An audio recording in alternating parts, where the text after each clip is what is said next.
is Molly Cordy, founder of Project Just Like You. I began this journey after my son Jacob was diagnosed with autism in 2016.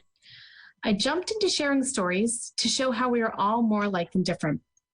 It started as a social media campaign, and it has now turned into a nonprofit from this past summer. So welcome to our first Facebook Live. We hope you take a moment to share the button and tell your friends what you're watching. Thank you for taking the time to join us. We are going to start in just a moment. Before we do, though, let me know where you're watching by just typing in your city and state in the comment field. We have a number of followers from different parts of the world, and if you're outside the U.S., we would love to know where you're from. We will monitor your comments during our interview, so please feel free to ask questions and often as you'd like, and we'll try to get to as many of them as possible. Today is Movement Monday, a new initiative of Project Just Like You. Our goal here is to introduce you to people who are part of the special needs world and who support and advocate for inclusion, and anyone else whom we think you might find interesting as champions of the people with special needs. So join our movement by watching Movement Mondays each week.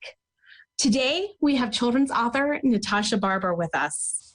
Natasha Barber is an engineer and also the mother of 4 boys. Her youngest Joshua, is a child on the spectrum. She's also the founder and the manager of Autism Moms Know Safety. She's appeared in numerous parenting blogs such as Mobile Mommies and Paradigm Behavior. And she's also had multiple safety features featured in Autism Parenting magazine. Natasha is a recognized author of the Tommy's Lessons children's book series.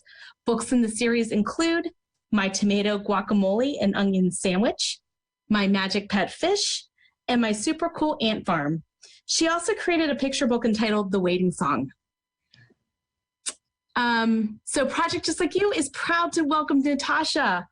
Thank you for being here with us tonight, Natasha. How are you? Thank you, Molly. It's such a pleasure. I'm doing fantastic. Thank you for having me. Oh my gosh, thanks for being with us. It's so exciting to have you as our first guest and to be part of this. Okay. And, you know, all the work that you are doing on your part to help with autism and raising awareness. Thank you. Yeah. So let's talk about your amazing son, Joshua.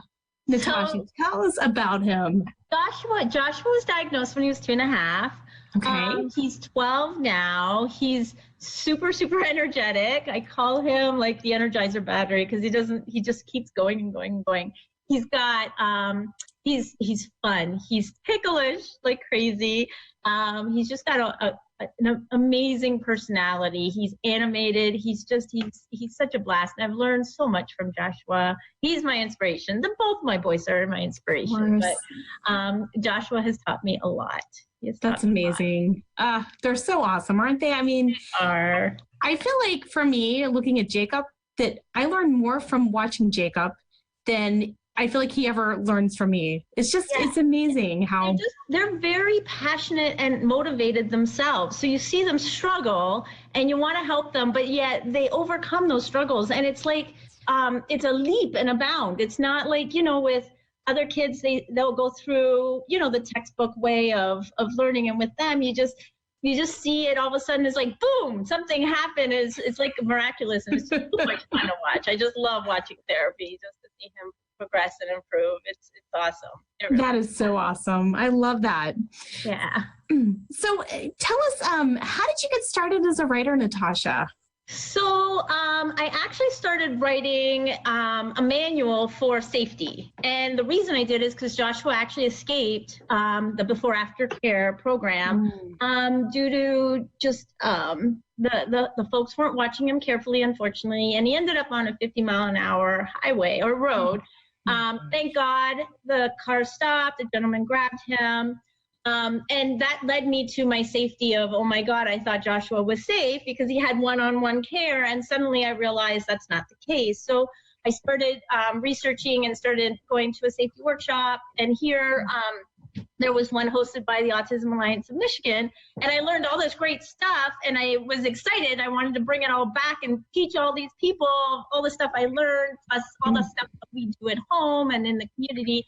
And I started writing everything we did and pictures, and then I realized, okay, well, I can't publish a manual because nobody knows me as Safety Mom. So I started working on other stuff. But in the meantime, it just happened one summer. I picked up Isaac from school, actually. It was a summer camp. And he was all upset with me because I picked him up early and he wanted to play dodgeball, you know, kids. And, so I was trying to kind of lighten the mood and get him all happy. And I'm like, Isaac, well, what did you have for lunch? And he's like, you know what I ate, Mommy. I'm like, okay, so you ate my tomato guacamole onion sandwich. And I threw in all the ingredients he absolutely hates, right? And he looks at me oddly and he's like, well, that's not what I ate. I'm like, so you didn't eat my sandwich then? So of course it lightened the mood and he was all happy. But I kind of really loved the tomato guacamole onion sandwich. Yeah. I wrote it down and soon enough it became a book. So yeah, I started writing and then all of a sudden a little monster popped out and it became a fun book. Yeah. I love that. Isaac's the inspiration of that book. So he's the little character in it named Tommy, and we had a dog at the time named Chester, so we called Chester Chestnut, and off we go. We started a series. Yeah. That is fantastic. So, and that led into your Tommy series, right? Right. So every time Tommy seems to get in trouble, and it's unintentional because he just doesn't know what he's getting into. And then at the end of the day, he perceives as why he got in trouble to be something of magic. And then he always learns a lesson that is nothing to do with what he should have learned. So it's kind of got some fun to it, and it's the parents into that as well. So I think it's a lot of fun. I love that. That's awesome, Natasha. And so since you've created Tommy's lessons, have you seen a change in Joshua, or have you seen him become more aware? He is absolutely aware because we've created YouTube. So Rhea James is my illustrator, and we connected from the moment I found her. We were connected, and she's created all the YouTube videos for me. And I swear to God, every time Joshua pulls that book out, he goes to that YouTube video and he's looking at the pages of the video versus the book. And he really is aware of, the fact that I wrote it. So he knows it's Mummy's book, and so it's fun to see him really get involved in the book. That is fantastic. And he really gets into it then. He totally does. Like for the tomato guacamole onion sandwich in the YouTube, it's like danger, action, chaos, and he'll say the words and he'll flip the pages. So it's super cute. Oh, I love it. That's so great. It's fun. They are so much fun. So it sounds like just life inspirations have helped you, or what ultimately has helped you write these different books. And for Tommy's lessons, it's been a little bit of everything, to be honest. My last one, which is not my magic fish, sorry, my super cool ant farm, that was actually a dream. I woke up and I dreamt that these ants had gotten into the living room and they were having a party, and I kind of readjusted the story a little bit and made my super cool ant farm. So yeah. And I like the word super and cool, so that tends to be in the books somehow, one way, shape, or form. Okay. So there's a little bit of a symmetry in all the books. Do you plan on expanding the series, Natasha? I do. I have 2 more written, actually, wow. that we're in the process of sketching and working on. Yeah. So they're guys. Fun. They're fun. That's great. I had no idea. So when are they going to be released? Do you know, or is it going to be? I'm not sure. I'm trying to kind of see if Agent will kind of pick it up. So we're in the process of doing the sketches, and then I'll see if I can get the letters, the query letters, and see what happens. Very fun. Well, my fallback is always to self-publish, so it works out. Good for you. That's wonderful. Yeah. And so you wrote another book called The Waiting Song. And it was a moving story of how you were inspired to write that. Can you share that with us? So Joshua, when he was little, he did not have the ability to wait. Wait was very emotional for him. And for things like when his iPad would be buffering and you'd see the little circle, he'd fly his hands up in the air, scream circle, go running. Like, it was very emotional for him. And so we decided in therapy we're going to introduce what we call the waiting program. It was a very simple program to try to teach him and lengthen the time that he could wait. Well, what we started noticing is while he was waiting for his iPad, he would just be dancing around and he'd start singing, "You gotta wait, wait, wait." And he started singing this cute little jingle. Anyways, I wrote it down and I called the therapist, I called the teacher, and I'm like, "Did you guys teach him this?" And they're like, "No, we think he came up with it." So I wrote it down. And not too long after that, in the summer, this was in the summer, his nanny came over. Her name's Abby, and she's like, "Oh, my hedgehog died." And I'm like, "I didn't know you had a hedgehog." So she's like, "Yeah, his name's Nigel." And I was like, "What a cool name for a hedgehog." Well, she's practically the boys' older sister that they never had. Like, she adores the kids adore her. So I'm like, what about if we bring Nigel back, make Joshua the inspiration for Nigel, and Nigel can be autistic, and it would be a perfect opportunity to just introduce like a children's book where we're explaining to other kids in like a regular inclusive classroom what it's like for a child to be autistic and the coping mechanisms that they have to do in order to, get along with the other class, such as waiting. And for Nigel, the coping mechanism for him to wait was the waiting song. So it slowly just became a book. We used all the characters that are kind of, they're almost like, if you will, a minority, right? You got a zebra in there, you got a boar. Those are type of animals that you really don't really see. Usually you see cute, fluffy, teddy bears or rabbits. So I like the fact that we brought in the diversity even with the animals. So it's a lot of fun. That is cool. I love that tie-in. That's great. And you know what? It was perfect timing too, because the moment I wrote that book, Josh stopped singing the song. So now I've got it written and it's captured for life. It's written in the sands of time now. Exactly. Awesome. And Natasha, where can we find these books? They're all on Amazon, so you can you just either type my name in, Natasha Barber, or the specific book you're looking for, and you will find it. And then the waiting song is also available on Future Horizons, because that's the publisher that picked up that book. Excellent. Very good. Awesome. So we're going to dive into something else now, Natasha. I know that safety is something very dear to your heart, and as you told us earlier about the story with Joshua, what motivated you to begin Autism Moms Know Safety? So going back to my story, when I started writing the manual and realized I can't publish something that nobody knows me, and what I do and why I do it, I changed it around. So instead of an actual hard copy manual, I started the blog. Mm-hmm. And the initial reason for the blog is to talk daily about, or even weekly, about some of the safety things I found with Joshua. But more importantly, put out there all the stuff that we do in the house and we do in the community, and share it with parents. And that expanded from Facebook into Instagram, and now it's grown very well. I'm not sure if I'll actually publish the manual yet, because it's been probably about 4 years and I'll have to revisit it and update it.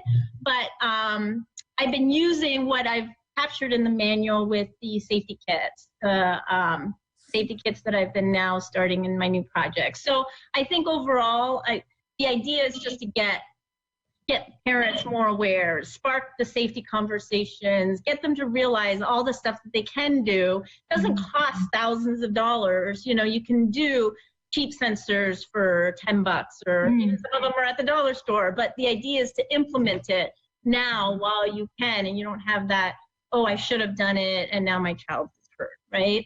Right, absolutely. Get the conversation started. Natasha, I have to say, for our family, this is a huge concern as Jacob's gotten older, because of that communication barrier, and the fact that he likes to wander. Yes. And he's gotten to the point now where he can open the deadbolt, and that scares me Right. Because that child, he'll just go out and he'll just walk.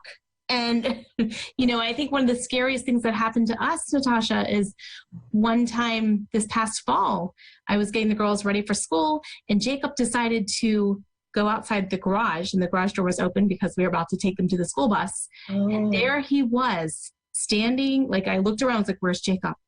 And I ran outside, and Jacob was standing right there in the middle of the road in his diaper. A car stopped right in front of him. Oh my God. And it was one of the scariest moments. And I thought, oh my gosh, everyone here thinks I'm probably the worst mom ever because here's my kid, but it takes 2 seconds. It seriously takes 2 seconds. Absolutely. That's exactly why for every single exterior door, we have the electronic door lock, because Joshua, when he was Jacob's age, would routine walk every 5 minutes to that front door and check if it was unlocked and just hit the handle and see if it was unlocked. And one day, unfortunately, it was. So every single door has chimes, it takes that extra step to get out. Every single neighbor knows that we're leaving and entering our house because the door chimes are pretty loud, but it's that extra precaution. And the moment we put that in there, Josh has never wandered for that exact reason. I think it's so important. Absolutely. And our doors actually have sensors on them too now. And we didn't get the expensive ones. We just got the ones to let us know if the door is opening. Yes. Yeah, exactly.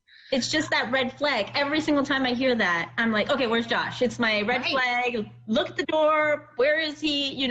Whereas if you don't have that, I actually had a situation happen to me. I actually went out, bought the electronic door lock. We installed the electronic door lock, and we didn't have little chime, right? I'm like, okay, I'm sweet. I'm good. He can't get out. Well, it turns out somebody had come in. I think it was one of my stepsons, came in, left the door open, and went upstairs to get something, not thinking about the fact that the door was wide open. So here I am vacuuming, thinking my door is locked, right? The house is secure. So anyways, I stop vacuuming, I walk out, and my neighbor is inside my house in my front door. So my immediate reaction is like, what are you doing and why are you breaking into my house? Meanwhile, he's like, you do realize your son's in the lake. Now it's cool, it's October, and because the door was open, it didn't have the time, I thought it was secure because of the electronic door lock.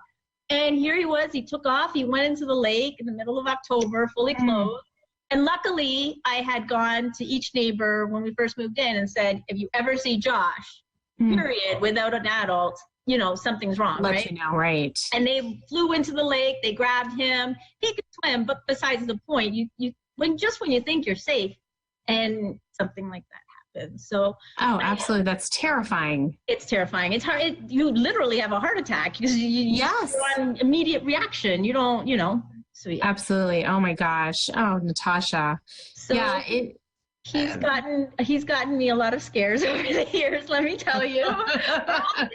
He's definitely scared me many times. I'm sure. Does he wear a sensor bracelet on him, or does he wear some type of I'm sure he does, right? He's got a GPS. He's got an Angel Sense GPS, and I'll tell you, I absolutely adore it. Because it's got the app. Even the paras at school love it because they'll look at the app. They have all the codes for it, and they have it on their phone, and they can tell when he's on the bus and when the bus is showing up. So they even use it all the time. But I'm constantly looking at it. It gives me notifications when he's left the school, when he's left the house. So yeah, I don't. And then he's got shoe ID tags. He's got bracelets. He's got so much ID on him that everybody knows where Joshua is. Exactly. They all know Joshy. And how awesome is it that you have neighbors that surround you and know exactly what's going on and support you and support Joshua? And well, one of the things I promote, and I promote it in my kits too, I actually put an emergency contact form. And that emergency contact form, I supply 2 in each kit. And I filled those out. I put a picture of Joshua and I handed them out to the neighbors. But I also... Great idea. And I took it to the police station too. I introduced the police to Josh and I gave him that form. And every year I get a call from the sheriff's department here saying, hey, is everything still the same? Because he's on the 911 registry. So the moment anybody calls 911 from my house or from my house, the police know that there's an autistic child that's a wanderer.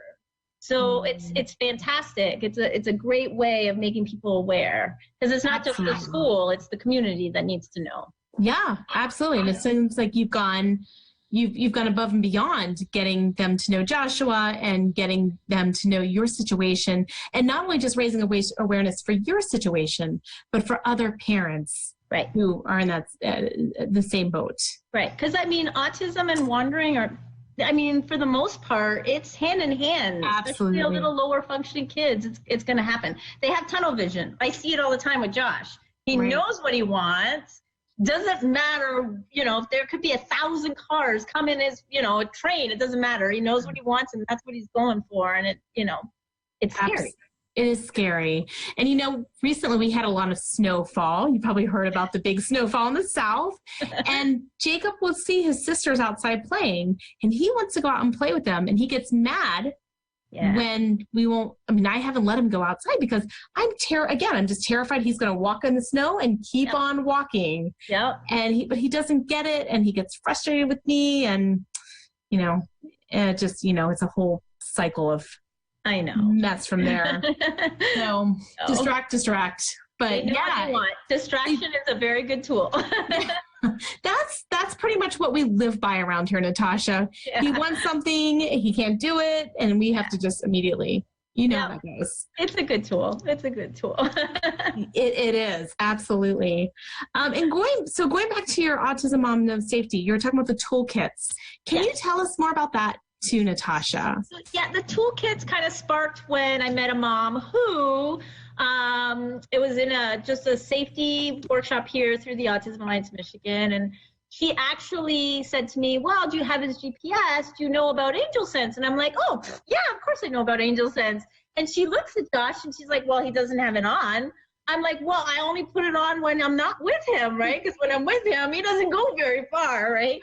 But anyways, she happened to tell me the story of her son, who he did get out. They were in their house, he got out, and with the half an hour time frame from when the time he left till the time they found him, he was hit by a car and passed away. Oh, so my gosh. It was quite the impact for me, because it does take a second and it can happen. And so, of course, I realized instantly, oh my God, I could be in the bathroom. He doesn't have his GPS. I'm with him, right? So that changed the moment he wakes up. So the time he goes to bed, his GPS is on him. But I also realized other parents need to know, and I've got everything already there. It's already on the website. But if you're like every other parent who's got an autistic child who's run, and then crash, who has the time to go online, download the stuff? You don't. You just don't, right? Because you go to do it and there's a meltdown, whatever happens. So I thought, what better way than to send it out to parents? And it's in your hand, right? It's that instant satisfaction. You've got it in your hand. And even if you don't have time to look at it right there and then, it's on the kitchen table, and eventually you will get to it. But it's a lot more easy to do that than to have it online. Mm-hmm. So I took everything I had online. And again, with the help of my illustrator, we packaged it all. And then I started calling out all the different companies. So I called Angel Sense and worked with them. So now I get a $50 coupon in the package. If you buy an Angel Sense, you get a $50 off. I called If I Need Help, and I'm working with them to start getting more samples in there. Right now we've got some coupons, and we've got some safety clip, and trying to get more shoe tags. But I'm working with If I Need Help. I've got the emergency contact forms that I mentioned to you. I've got stop signs that are laminated for your door or window. I've got bumper stickers that say, my child's autistic, flight risk, nonverbal. I've got an emergency contact card, and you put all your information of your child with the picture, and you put that in the glove box. Because if, God forbid, anything happens that you're unconscious while you're driving, they have all the information on your child. I've got a caregiver card. It's packed. It's packed with information that you can, take. I've got all the door alarms and sensors that I have in this house. I have it on a poster so you can see. I've got it's packed with coupons, samples, and information, and it's right in your hands. And I think it's a valuable kit. I've gotten a lot of great feedback from Natasha, that's amazing. I feel like every doctor across the country, once your child's diagnosed, should have one of your toolkits right there in their office and be like, here you go. Because I felt like for us, when Jacob was diagnosed, we were handed this pack of papers and pretty much told, okay, you figure it out. I know. And it's overwhelming, and you have no idea what you're doing. Absolutely. I am working with Centria. They're actually a healthcare provider. Yeah. And they're starting to grow across the United States. And actually, they have given me a grant to make kits. So it's going to be fantastic, because that's the idea, that any new client that is searching for ABA, and depending on if, because some kids are higher functioning and just need some social interactions. But for kids that have wandering or nonverbal, especially, they will immediately get a kit. So I think it will, with the help of Centria, it should grow, and I'm excited about that. So how can we get our hands on these kits, Natasha? Where do we go to? Yeah, so if you actually go onto Autism Moms No Safety, there's a safety kit tab. And once you click on that, you just put in all your information, and then I would get an email and package it all up and send it off. Awesome. I'm going to do that myself. I don't know why I haven't done that up till now. Yes, please do. I've done it. 200 so far, still coming my way. That's so great. Well, I love that you're doing that. I mean, that is such an incredible service to our community. And I love that Centria has picked you up and is going to work you. Amazing. Absolutely amazing. And I'm excited because once we get Michigan, I mean, they're in Texas and Ohio, and they're expanding as well. So, which means I can get to more parents. That is super really exciting. Yeah, I'm really excited. It's actually amazing to see the comments. Like, I'll get comments. As a matter of fact, I went to an event with Centria here in Michigan, and handing out free kits and showing my book. And literally, I posted a picture at the end of the day about how wonderful the day was, and met all these amazing parents. And one of the parents actually posted, "Oh my God, I met you. You and I talked about my 5-year-old." So it was so cool to put, to be able to meet parents and know that they're really getting that help that they need for safety. So it's satisfying. It's like, amazing. It feels good. You feel like a superhero. You're like, yes, I can see it. That is fantastic. And then finally, you made the news recently in Michigan. I did. Earlier this month for a program you designed for General Motors. This is really exciting. Tell us about that, Natasha. Thank you. Again, actually, through my blog, on Instagram, one of the parents who actually lives in Australia sent me I think it's been 2 years now, sent me an article about Ford and Ford doing it. And so I instantly thought, oh my God, I work at GM. I wonder if we're doing this. So I ended up approaching our vice president.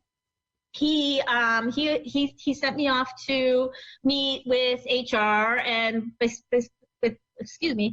with HR, we brought in the Autism Alliance of Michigan. And we listened to what they had to say and how the program would be structured. I've had the best partner in the world, Mike Radigan. He's my HR coworker. And I mean, I can't say enough about the Autism Alliance of Michigan. They've been fabulous. But we figured out how we would, structure the program so that way the folks that were picked, the candidates that were picked, and the way that they did the job interview matched perfectly with the jobs that were open at the time. And it was fantastic. I mean, we got so much enthusiasm. GM's been amazing. I'm so proud to work at GM. We hired 3 individuals. Since the article, you've hired 3 individuals. No, the 3 individuals from that article. And then right now we're in the process of expanding. So we're working with talent acquisitions to work with all the managers, all the hiring managers, to see what positions are coming available. And then at that point, we got to bring the Autism Alliance back in and review each job, make sure each job has the right criteria. They have a huge pool of people. I mean, it was 300 2 years ago. I don't even know what it's at now, but they range from cabinet maker right up to a CPA. So there's a lot of potential. There's a lot of skills, untapped skills that we've not, every employer, not just GM, has not seen, because let's face it, these folks cannot talk, they cannot interview, they can't look at you in the eye, and a lot of them have super high anxiety. So you can imagine, I mean, I have high anxieties just going into an interview, and I'm not, and I don't have that. So imagine you get somebody who does have high anxieties, can't look at somebody else. How are they supposed to market themselves? Right. Absolutely impossible. So they get thrown off as, oh, that person is not, not capable, or won't meet our needs, or whatever the case, but they're overlooked. Absolutely. And this program, I think, we called it the demand program. We didn't put the word autism in there. I did that on purpose. I wanted to make sure that our program can expand into other disabilities. My goal one day would be, it'd be nice to see like lower functioning folks come in, but it will take a little bit more strategic strategizing for safety reasons, and making sure the right job comes up. But until then, that is a dream, and eventually we'll grow and see how it goes. But it's been nothing but amazing. Everybody from the vice president all the way down has been very enthusiastic, and just excited to see the program. Nothing but support. So it's been an amazing journey. That is incredible. Yeah, and you helped start that. Yeah, Natasha. That's huge. It was cool. And I did actually send the email back to, or a text back to, the same parent who is in Australia, and said, do you remember when you told me about Ford? So she was all excited to see it grow into GM. So that is fantastic. Circle that back. Yeah, I'm sure that felt good. Yeah, it did. It did. Oh, I love that. You're doing a lot of good stuff up there in Michigan. Thank you. Despite the cold. It hasn't snowed recently up there, has it? It did, actually. We got this crazy snowstorm today out of all days. I woke up and I'm like, where did it say it was snowing? It was like 7 inches. It just came out of nowhere? It came out of nowhere. But it's okay, because tomorrow will be like 40, and you'll know well. It's totally not. It was 40 yesterday. Like, you could come out in fall clothes, and now today it's like snow. It is like that in Virginia too. I feel like we live in a snow globe. Oh my gosh. It'll snow and then it'll go like to 60 degrees. Yeah. And then a week later it'll start snowing again. I'm like, really? I know, your body cannot figure this out. That's funny. That's awesome. Well, Natasha, is there anything else that you'd like to share with us? Anything else you'd like to share with our audience? No, I really appreciate you having me on the show. I think it's fantastic. I love Project Just Like You, as you know. We love you too, Natasha. Oh, I think it's fantastic that we got together and finally got to meet one-on-one. That is exciting. Yes. I mean, you were one of the first people. Joshua was one of the first people I featured on Project Just Like You. Yeah, you're right. Yes. Yeah, and that was super cool. I was so excited to see that. Oh, it's nice to be able to put all the pictures. All the teachers, I think, had teary eyes after I posted that. Yeah. That brings joy to my heart. Thank you. It is so nice to see them just be exposed as the wonderful kids that they are. Absolutely. Absolutely. Well, thank you again, Natasha. It has been an awesome conversation with you tonight. And it was fun. Thank you for telling us about your books, and just continue doing amazing things up in Michigan and for our community as a whole. You too.